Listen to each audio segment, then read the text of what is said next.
William Lee is chief economist at the Milken Institute, and he joins us from Los Angeles. William, it's good to have you on the program. I want to ask your first question purely from the U.S. point of view. Donald Trump is putting up all these tariffs, some of them very high, but even the baseline tariff, 10%, is much higher than what the world has been used to for decades now.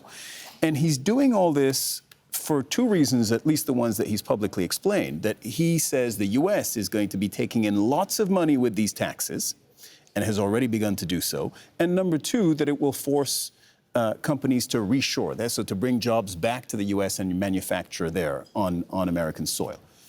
Just from the U.S. point of view, do you think he's going to get what he wants? Will it work? Well, so far, the track record shows that he is getting much of what he's asking for.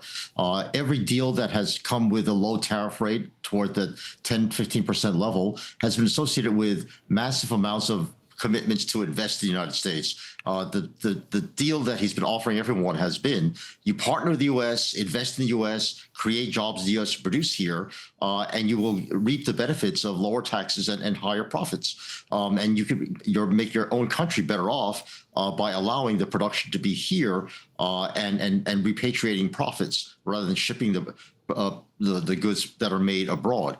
So I think he's getting much of what he's asking for, and I think the fears of higher prices and higher inflation have yet to materialize, because so far the CPI has not risen by much at all, and it's continuing a downward trend toward the Fed's 2% target. That's so interesting, because the critique, and it was a very widespread critique of Donald Trump, his first steps in office of his second term, were that if he did put all his tariffs in place, that would significantly increase costs for American consumers. You're saying we're yet to see that. How come?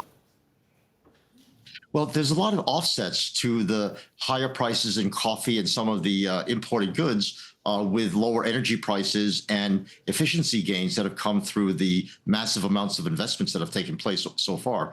Remember, the United States is a relatively closed economy.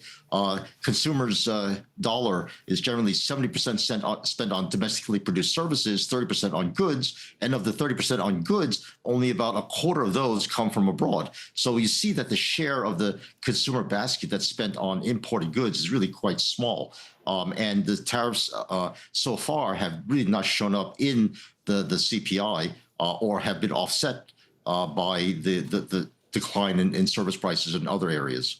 I wonder, can other countries use this recipe to their benefit? You know, can Italy or Azerbaijan or Ecuador say, we're going to put tariffs on imports now and we'll make money that way and maybe reshore? Or does that logic only apply when you are the largest and biggest economy in the world? That's a fantastic question, Cyril. And I'm glad you asked it, because I think in economics, every economist is trained with the notion that tariffs are terrible because they distort resources, they raise prices, and make things worse off for the country imposing tariff. But in the case of the United States, the way that tariffs are being used is slightly different. The United States is not a small economy and a price taker. It is a large economy with a very attractive domestic market. So what it's telling the world is to say, if you want to come sell your stuff here in the United States, there's a price of entry, 10%.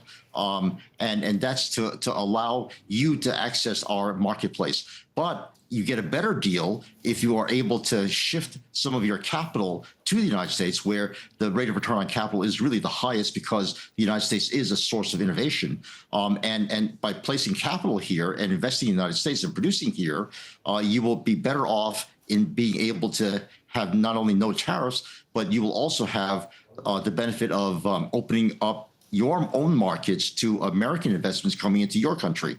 So what President Trump is trying to do is to lower tariff and non-tariff barriers in particular for all countries. And I think other countries can do this by again, opening up their economies for trade. And in those sectors where trade in goods or services is not feasible, they will then import capital and labor into their countries and produce there. And that kind of reciprocity, a complementarity, I should say, of factory movements and goods movements, I think is the new wave of global trade going forward. William Lee, chief economist at the Milken Institute. Thank you very much for that. Thanks for having me.